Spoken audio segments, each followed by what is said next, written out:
7 रोज से मेरे हल्के में बिजली नहीं। नमाज़-ए ज़िंदगी मफलूज हो चुकी है। कल तक हुकूमत की शरीफों के गुण गाने वाले मेंबर कौमी असम्बली नूर आलम हुकूमत पर बरस पड़े। बोले कि दूसरों को खुद एहतसाबी का कहने वाले खुद जलसों में हेलीकॉप्टर पर जाते हैं। इन्होंने नाकिस मुआशी पॉलिसीज़ को तनकीद का निशाना बनाते हुए कहा कि मिफ्ताह इस्माइल भड़के मारते हैं तो ऐवान में क्यों नहीं आते। सर, मेरे हल्के में बिजली पिछले 6-7 दिनों से नहीं है। मुझे समझ नहीं आती मैं क्या करूं।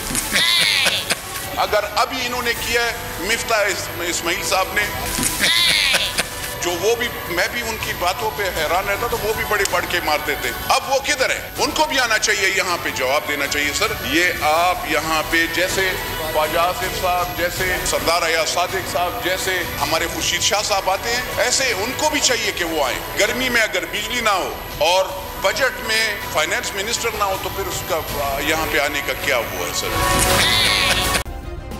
सब्सक्राइब करें और बेल दबाएं ताकि कोई खबर रह न जाए।